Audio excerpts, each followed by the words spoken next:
Wa fil amri bit taqwa wa fadilatihi qala Rasulullah sallallahu alaihi wasallam,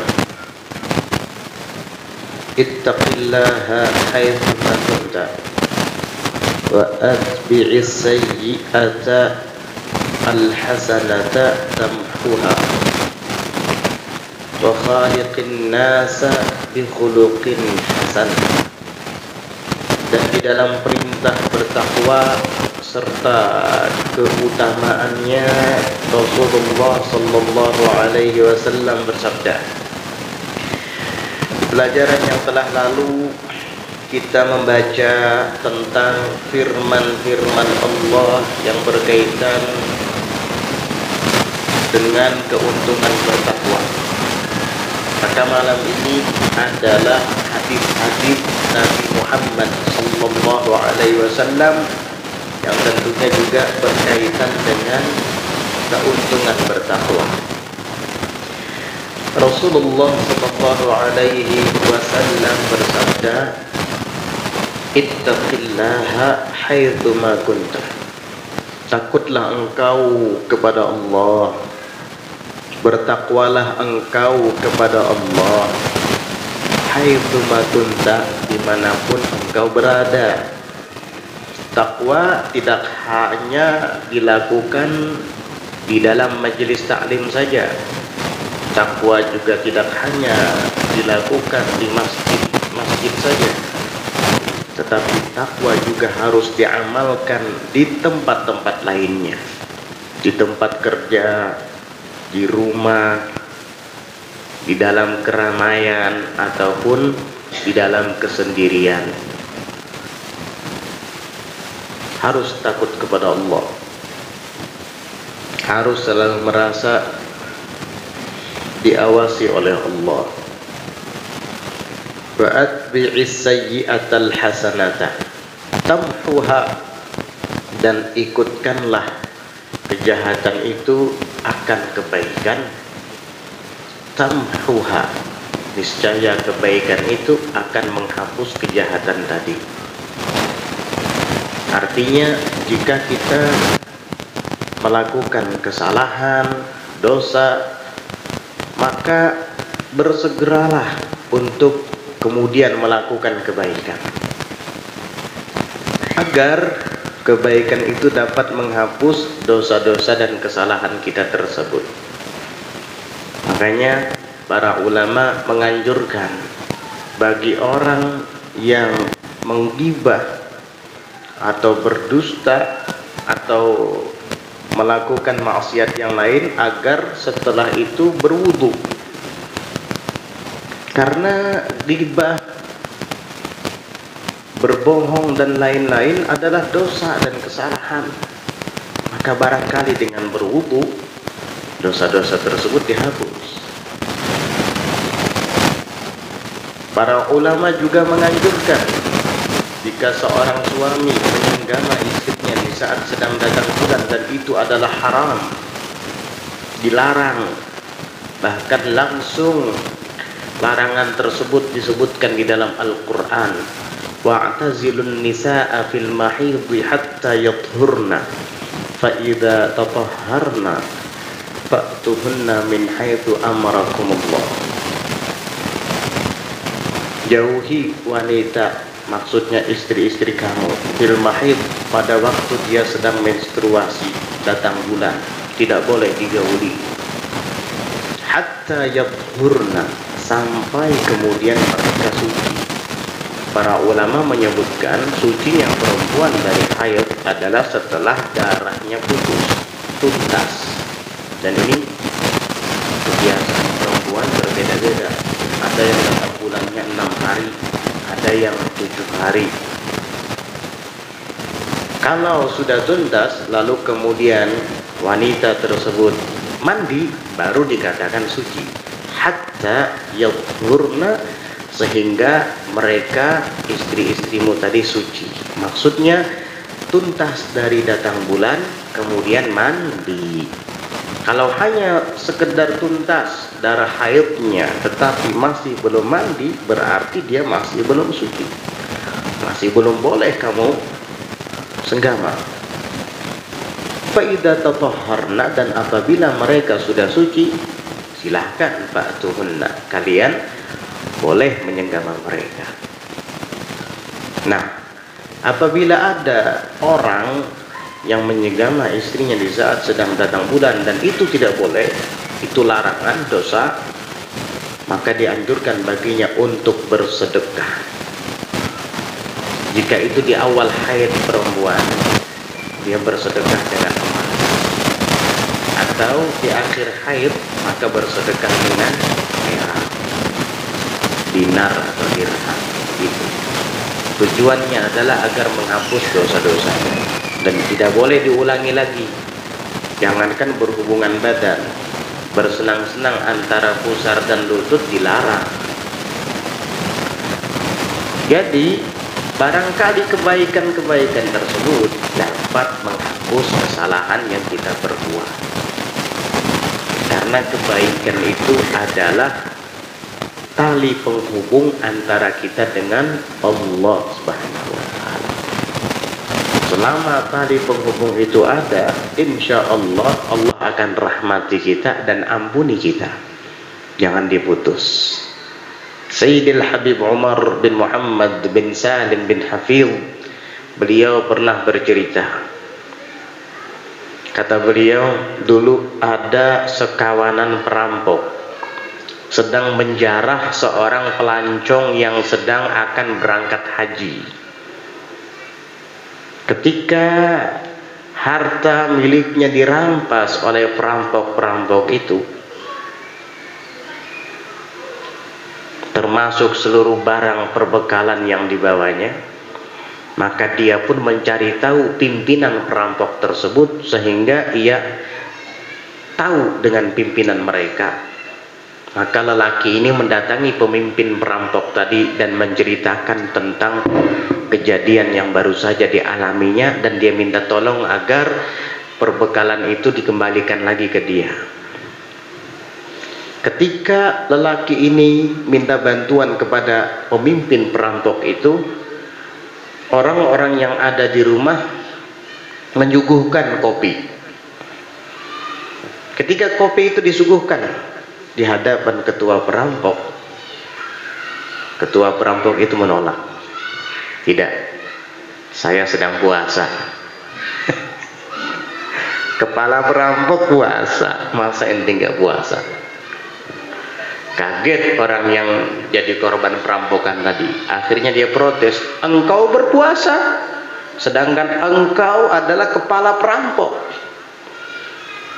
Maka kepala perampok tadi mengatakan, iya, saya memang orang bejat, saya memang orang jahat, tidak ada kebaikan sama sekali. Walaupun demikian, saya tidak ingin memutuskan hubungan saya dengan Allah sama sekali. Tidak ingin. Kendati pun saya tidak bisa melakukan kebaikan-kebaikan yang lain, setidaknya satu hubungan ada antara saya dengan Allah, yaitu puasa. Barangkali dengan puasa ini Allah merahmati saya dan memberi hidayah kepada saya. Istiqomah dia puasa. Setelah beberapa tahun kemudian, korban yang dirampok tadi pergi haji lagi, namun tahun ini dia selamat. Alhamdulillah aman di jalan. Begitu dia sampai ke kota Mekah dan tawaf di sekeliling Ka'bah, dia melihat ada kepala perampok tadi sedang berdoa, sedang tawaf, ibadah, terlihat wajahnya bercahaya, tidak seperti dulu. Akhirnya dia hampiri, dia ucapkan salam, assalamualaikum warahmatullahi wabarakatuh. Kepala perampok tadi menoleh sambil menjawab, waalaikumsalam warahmatullahi wabarakatuh. Maka lelaki tadi mengatakan, sepertinya Anda ini adalah mantan kepala perampok yang dulu saya datangi. Iya, betul, kamu tidak salah, itu adalah saya. Loh, kok bisa seperti saat ini? Keadaanmu kok indah, bagus, tidak seperti dulu. Maka kepala perampok tadi menjawab, itulah berkat puasa yang dulu aku lakukan. Ternyata hubunganku dengan Allah melalui ibadah puasa itu menghantarkan aku ke pintu hidayah, sehingga aku sekarang bertobat kepada Allah Subhanahu wa Ta'ala, dan semua barang-barang yang pernah aku rampok dan aku jarah, aku kembalikan lagi kepada pemilik-pemiliknya. Luar biasa. Satu kebaikan itu bisa menarik kepada kebaikan-kebaikan yang lain. Pelihara. Wa atbi'is sayyi'ata al-hasanah tamhuha. Ikuti perbuatan jahat dengan perbuatan baik. Niscaya perbuatan baik tadi akan menghapus perbuatan jahat itu. Allah. Wa khaliqin nasa bi khuluqin hasan. Dan berakhlaklah, gaulilah manusia, orang-orang yang ada di sekitarmu bi khuluqin hasan, dengan akhlak perangai yang baik. Ini adalah bahagian dari takwa. Ketemu sama orang harus senyum, jangan cemberut. Ya, kalau kamu memasak masakan yang aromanya tercium oleh tetanggamu, kamu harus berbagi dengannya. Jangan hanya aromanya aja yang sampai ke tetangga sebelah. Harumnya nyaman benar nih masak abangnya, keciuman. Kasihan tetangga kamu beliuran. Kasih. Ya Allah, ikan bakar apa ini? Kayaknya ikan pedak bakar nih. Keciuman. Asapnya kemana-mana. Ente kebanyakan naruh minyak soalnya. Tanggung jawab itu. Barang sepanggal iwak pada dibari, asal ada. Iya. Jangan aromanya aja yang ente kirim, bendanya tidak dikirim. Jadi begitu, dengan akhlak yang baik, dengan sopan, dengan santun kepada orang.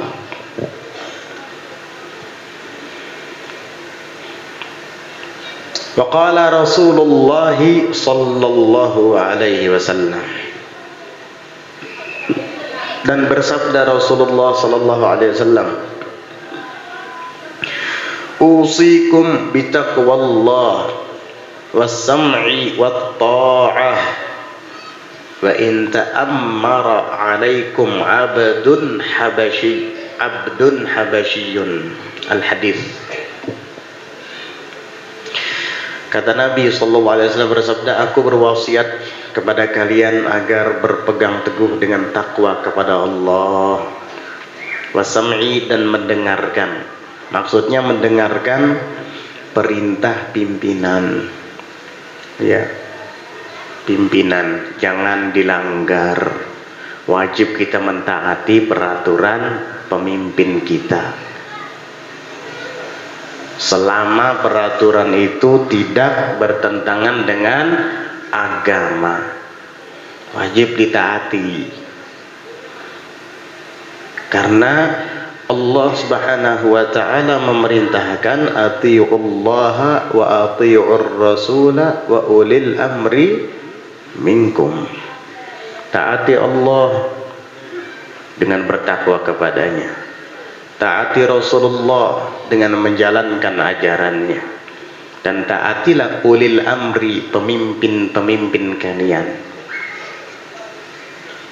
Wa in ta'ammara 'alaikum 'abdun habasyi, walaupun yang memimpin atas kalian adalah abdun, seorang budak habasyi yang berasal dari Habasyah, Ethiopia, Afrika. Budak yang berasal dari Ethiopia, Afrika, yang berkulit hitam legam, kebetulan jadi pemimpin di daerahmu misalnya, ya kamu taati dia walaupun dia adalah budak yang hitam legam. Ini dari saking wajibnya mentaati pemerintah, pimpinan kita, selagi peraturannya, kebijakannya tidak bertentangan dengan syariat.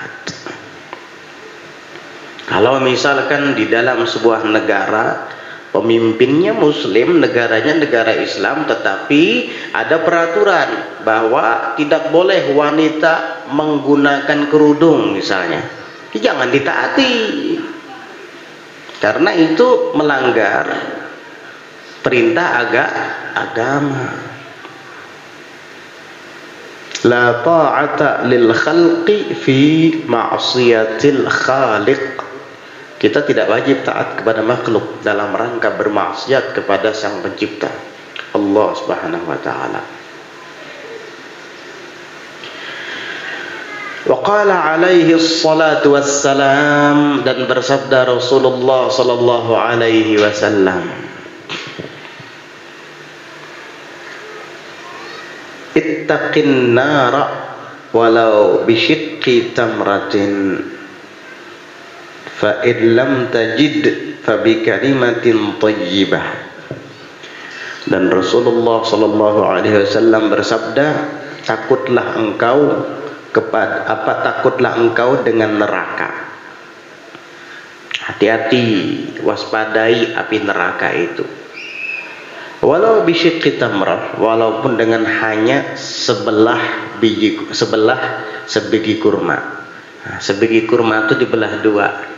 Kamu sedekahkan dengan niat agar dihindarkan dari neraka, enggak apa-apa. Walau bisyiqqi tamratin, walau hanya dengan sebelah kurma. Maksudnya bersedekah dengan sebelah kurma. Takut kamu dengan neraka. Artinya amal perbuatan yang baik itu walaupun sedikit bisa menjauhkan kita daripada api neraka.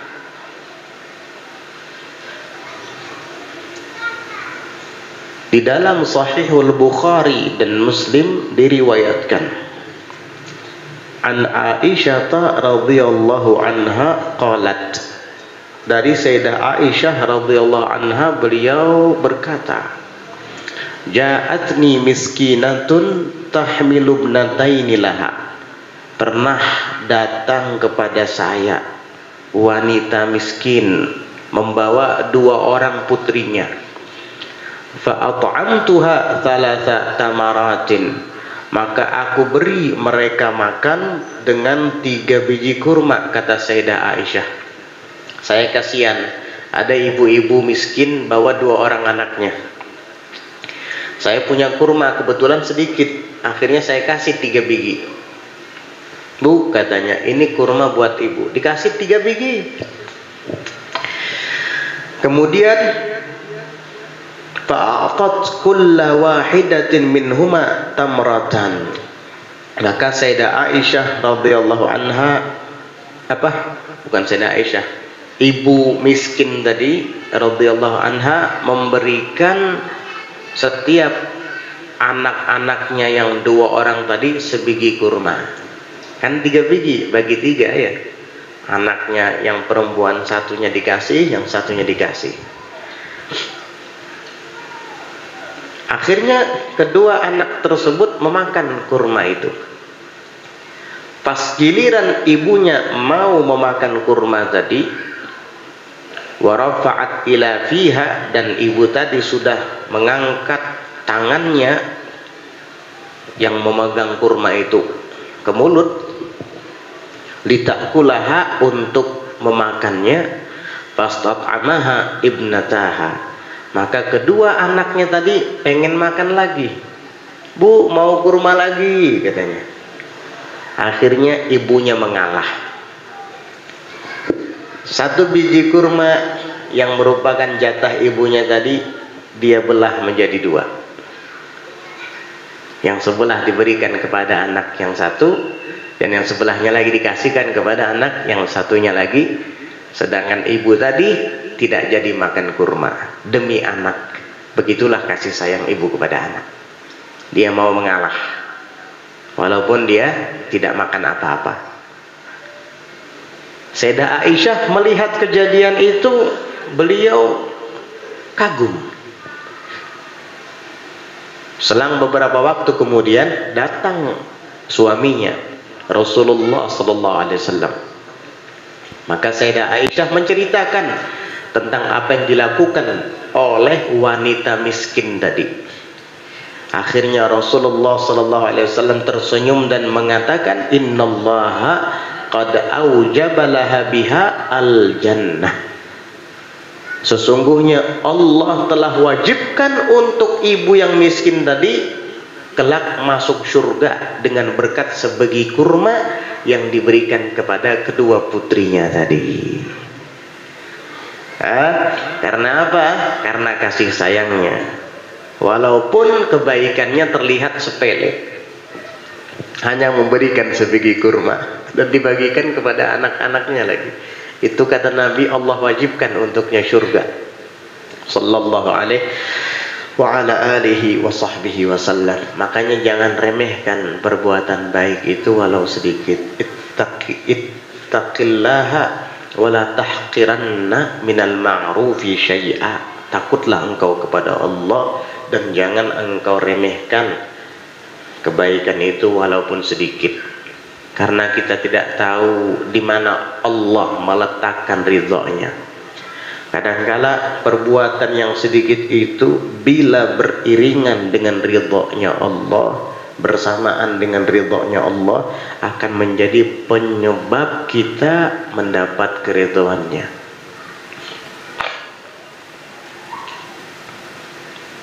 Di dalam Hasyiah Ad-Dasuqi itu disebutkan,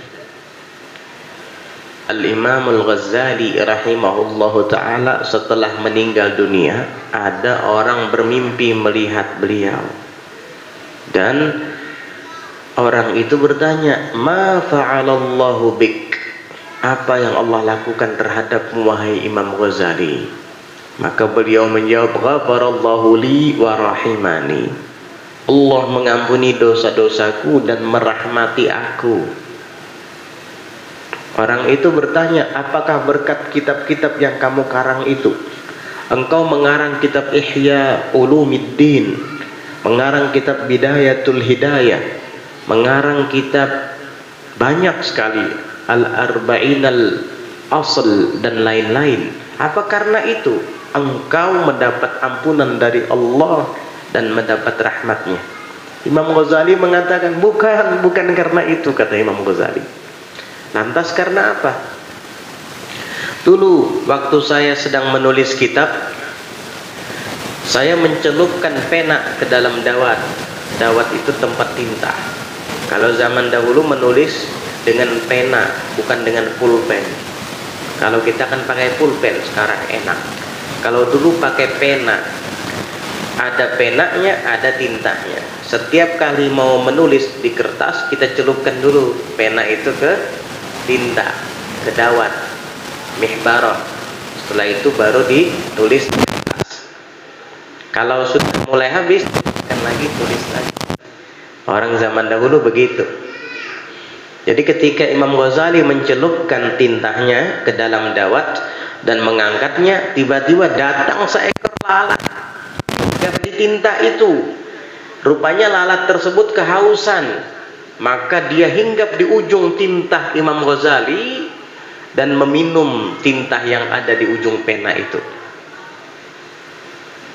Imam Ghazali membiarkan lalat itu minum sampai kenyang, nggak mau mengganggunya. Jadi dia berhenti dulu untuk menulis. Dibiarkan, kasihan kata beliau, lalat dibiarkan sampai lalat itu kenyang dan dia terbang, baru dilanjutkan oleh Imam Ghazali. Ternyata kata Imam Ghazali, perbuatan saya yang sepele itu beriringan dengan ridhonya Allah Subhanahu wa ta'ala. Karena itulah aku dikubur mendapat kemuliaan, dosa-dosaku diampuni dan mendapatkan rahmat kasih sayang dari Allah Subhanahu wa ta'ala. Subhanallah, gara-gara itu ternyata sepele sekali. Dulu ada seorang ibu-ibu sedang makan. Ketika dia sedang makan, datang seekor kucing kelaparan, tinggal satu suap. Dia kasihan dengan kucing itu. Akhirnya dia kasihkan yang satu suap itu kepada kucing. Kucing pun memakannya dan pergi.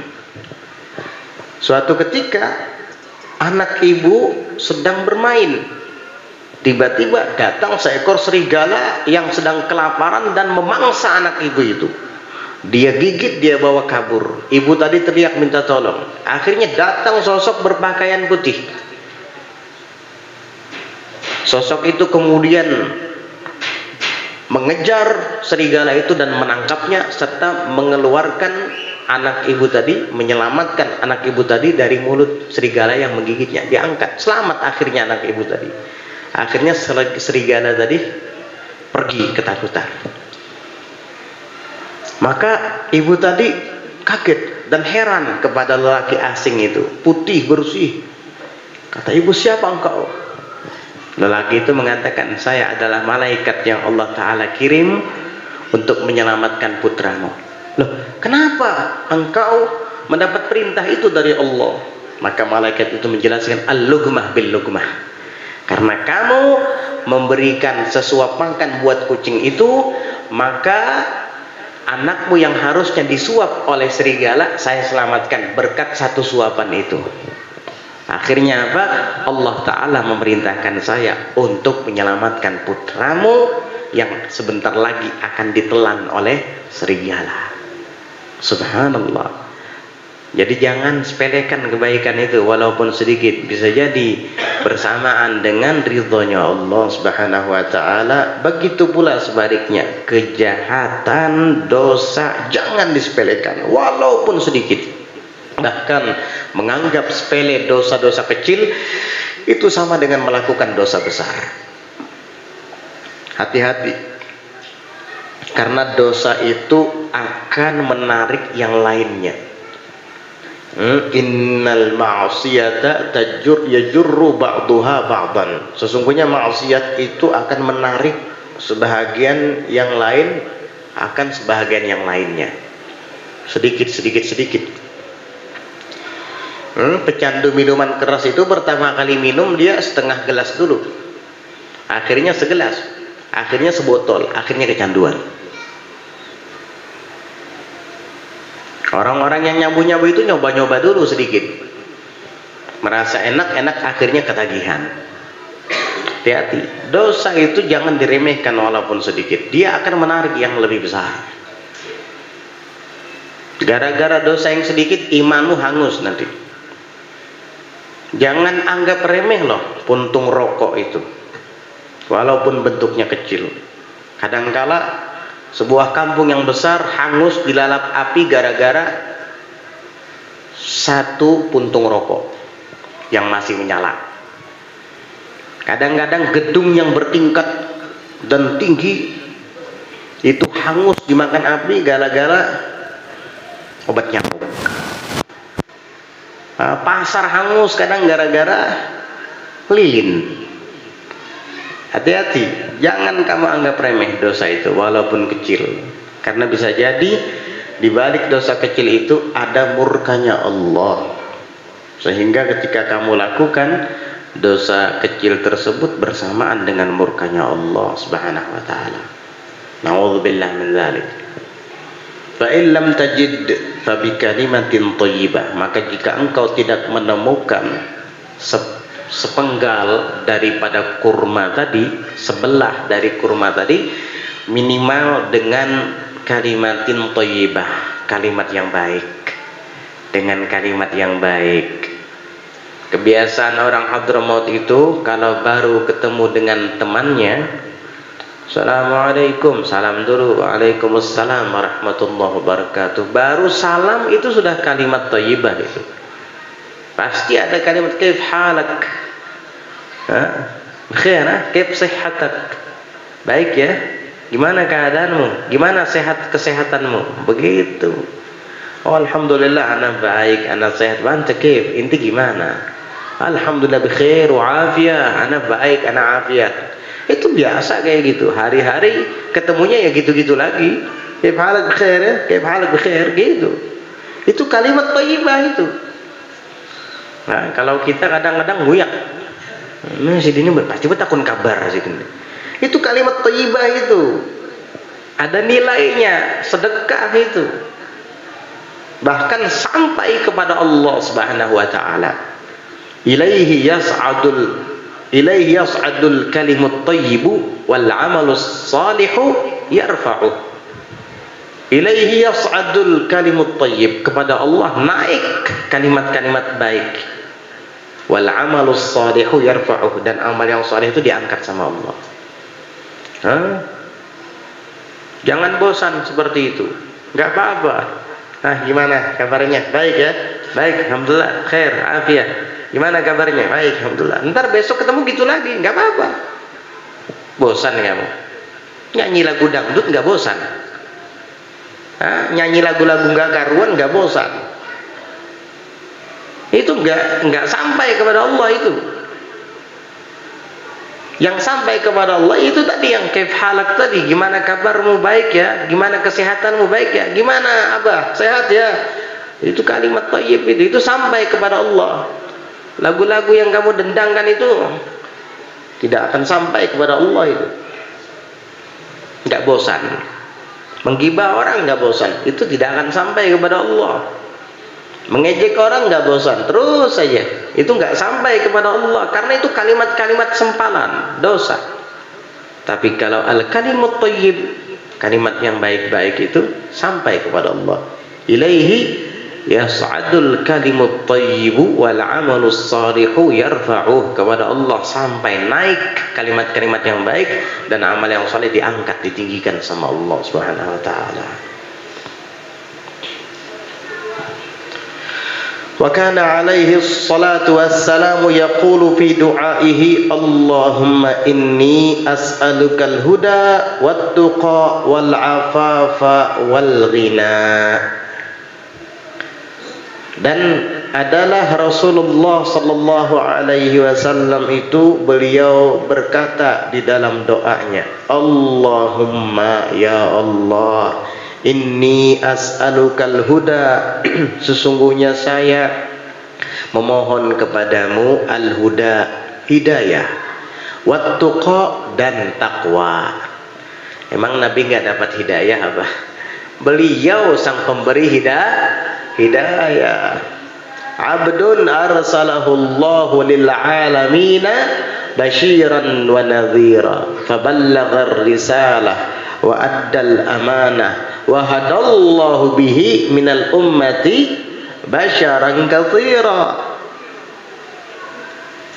Wa hadallahu bihi, Allah beri hidayah dengan berkatnya Nabi Muhammad sallallahu alaihi wasallam, minal ummati, daripada umat ini, basyaran katsira, manusia yang begitu banyak.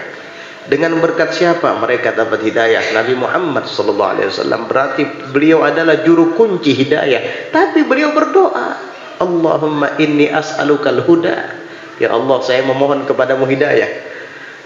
Beliau juru kunci hidayah itu malah berdoa minta hidayah kepada Allah.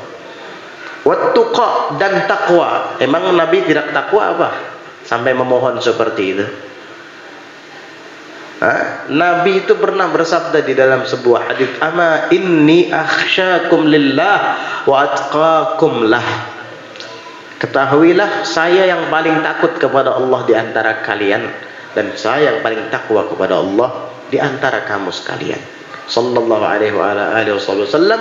Kendati pun demikian, beliau masih berdoa memohon kepada Allah minta diberi hidayah dan takwa.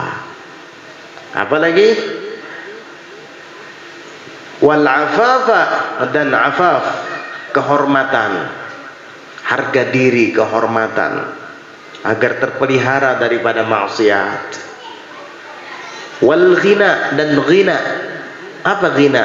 Rasa kaya, tidak berhajat kepada makhluk, hanya kepada Allah Subhanahu wa taala. Nah, doa ini biasanya sering dibaca oleh para ulama, ya, orang-orang soleh, dan sebagian kita bahkan ada yang menghafalkannya. Karena ini adalah doa Nabi kita Muhammad sallallahu alaihi wasallam. Amalkan ini. Allahumma inni as'alukal huda wat tuqa wal afafa wal ghina. Ini doa Nabi ini, amalkan ini. Ya. Imam-imam di masjid biasanya habis salat baca ini. Allahumma inni as'alukal huda wat tuqa wal afafa wal ghina. Kenapa Nabi memanjatkan doa ini? Padahal beliau adalah juru kuncinya hidayah, dan beliau orang yang paling takwa dan kehormatannya terpelihara. Juga beliau sangat kaya daripada manusia. Maksudnya hanya berhajat kepada Allah, zuhud dalam dunia. Tapi kenapa memanjatkan doa ini? agar diteladani oleh umat beliau yang datang setelah beliau sallallahu alaihi wasallam. Berarti ini adalah hadiah Rasulullah untuk kita sebagai umatnya. Amalkan ini, jangan hanya sekedar dibaca, ya, didengarkan, tapi hafalkan dan amalkan. Yang megang kitab tuh ada kan tertulis di sana tuh, buku di kitabnya itu doa ini. Hafalkan nanti. Yang tidak punya kitab bisa catat nanti. Catat. Allahumma inni as'alukal huda wat-tuqa wal-'afafa wal-ghina. 4 permohonan dari Nabi sallallahu alaihi wasallam kepada Allah. Al-huda, hidayah, wat-tuqa, taqwa, wal-'afaf, kehormatan, harga diri, wal-ghina, dan rasa kaya, tidak bergantung kepada makhluk, hanya kepada Allah Subhanahu wa taala. Faqala alaihi salatu wassalam, la fadla li abyadha ala aswada wala li arabiyyin ala ajamiyyin illa bitaqwallah. Antum min adama wa adamu min turab. Dan Rasulullah sallallahu alaihi wasallam bersabda, la fadla li abyadha, tidak ada kelebihan, keunggulan bagi orang yang berkulit putih ala aswada, atas orang yang berkulit hitam. Wala li arabiyyin ala ajami, dan tidak ada kelebihan, keunggulan bagi orang Arab atas orang ajam, bukan Arab. Illa bitaqwallah, kecuali dengan ketakwaan kepada Allah.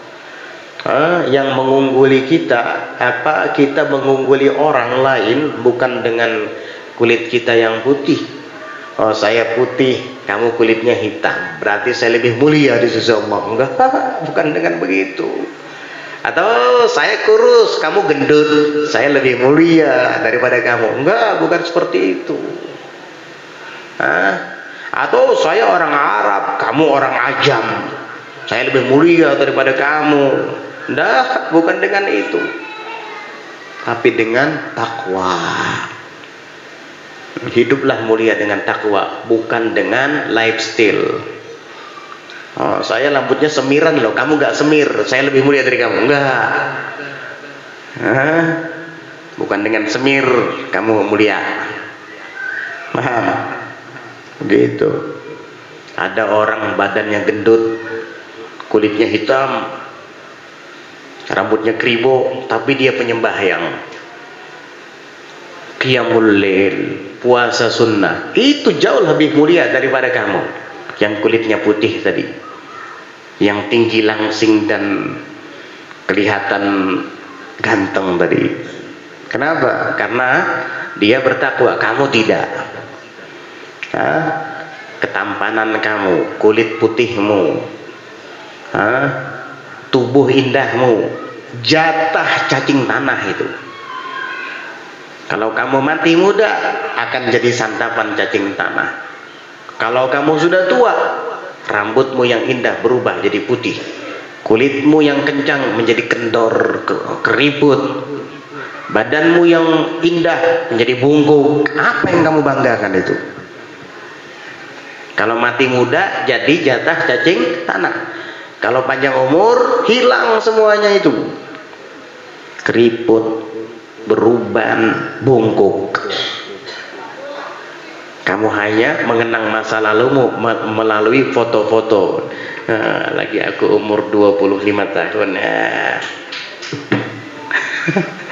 Cuma meratapi foto-fotonya. Bisa dikembalikan? Nggak bisa. Ya sudah tua ya tua, terima aja. Makanya perbanyak takwa kepada Allah Subhanahu wa taala, karena itu bekal kita dan itu yang akan kita bawa sampai mati. Bukan badan yang indah, penampilan yang menarik, bukan itu, bukan. Nah, orang sekarang ini disibukkan dengan itu tadi, lifestyle tadi, gaya hidup. Orang sekarang disibukkan dengan itu, nggak peduli dia haram dan halal. Yang penting menarik di hadapan makhluk, walaupun dimurka sama Allah. niru-niru orang barat berpenampilan, tetap aja kamu orang simpang 4. Masa berubah jadi orang Amerika? Hah? Rambut disemir warna-warni lagi, biru, kuning, kelabu. Apa jadi pelangi ya? Ada apa? Nggak malu apa kamu? Orang tuamu, abahmu, ibumu malu kali ngeliat kamu kayak gitu. Namanya orang tanah laut ya orang tanah laut.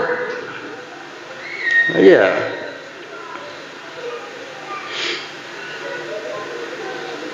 Waqila ya Rasulullah, antum min Adam, kalian dari Adam, kalian keturunan Nabi Adam. Wa Adamu min turab, sedangkan Nabi Adam dari tanah. Apa yang mau kalian banggakan? Malik bin Dinar mengatakan, kaifa yatakabbaru man awwaluhu nutfatun madhirah wa akhiruhu jifatun qadhirah wa huwa bainahuma yahmilul azirah. Ada yang mengatakan ini perkataan Sayyidina Ali, ada yang mengatakan perkataan Malik bin Dinar.